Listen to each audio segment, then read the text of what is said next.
এখন নদীৰ কাষত এজোপা আঙুৰৰ গছ আছিল। সেই আঙুৰৰ গছজোপাতে এটা বান্দৰে বাস কৰিছিল।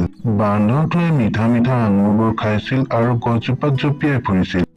সেই নদীখনতে এটা ঘৰিয়াল বাস কৰিছিল। বান্দৰ আৰু ঘৰিয়ালৰ মাজত বন্ধুত্ব আছিল। যেতিয়াই ঘৰিয়ালটো নদীৰ কিনাৰলৈ আহিছিল, বান্দৰটোৱে মিঠা মিঠা আঙুৰবোৰ তাকো খাবলৈ দিছিল।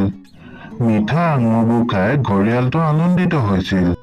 এদিন ঘৰিয়ালটোৱে কেইটামান আঙুৰ খালে আৰু কেইটামান ঘৈণীয়েকলৈ লৈ গ'ল। মিঠা আঙুৰ কেইটা খাই ঘৰিয়ালজনীয়ে ভাবিলে, ইমান মিঠা আঙুৰ খাই পেলাই বান্দৰটোৰ কলিজাটো চাগৈ বহুত মিঠা হ'ব। ঘৰিয়ালজনীৰ মনত বান্দৰটোৰ কলিজা খোৱাৰ ইচ্ছা হ'ল। তাই ঘৰিয়ালক ক'লে, কাইলৈ বান্দৰটোক ঘৰলৈ লৈ আনক। পাছদিনাখন ঘৰিয়ালটোৱে গৈ বান্দৰটোক ক'লে, তুমি মোক সদায় সদায় মিঠা আঙুৰ খুৱাই থকা।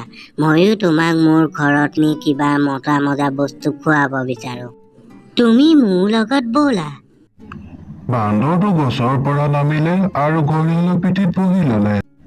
ৰাস্তাত ঘৰিয়ালটোৱে বান্দৰটোক ক'লে, বন্ধু, মই তোমাক মিছা কথা নকওঁ। আচলতে ঘৰিয়ালনীয়ে তোমাৰ কলিজাটো খাবলৈ বিচাৰিছে। ঘৰিয়ালৰ কথা শুনি বান্দৰটো আচৰিত হ'ল আৰু বুদ্ধি খটালে আৰু ক'লে, বন্ধু, মইতো মোৰ কলিজাটো গছজোপাৰ ওপৰতে থৈ আহিলো। ব'লা, গছজোপাৰ ওচৰলৈ যাওঁ আৰু মোৰ কলিজাটো লৈ আনোগৈ। নহ'লে কলিজাটো আকৌ নাপাবা। কলিজা আনিবলৈ ঘৰিয়ালটো গছজোপাৰ ফালে যাবলৈ ধৰিলে। গছজোপাৰ ওচৰৰ পৰাই বান্দৰটো জাপ মাৰি গছজোপাত উঠিল আৰু ক'লে, ঘৰিয়াল বন্ধু, মোৰ কলিজাটো হেৰাই থাকিল।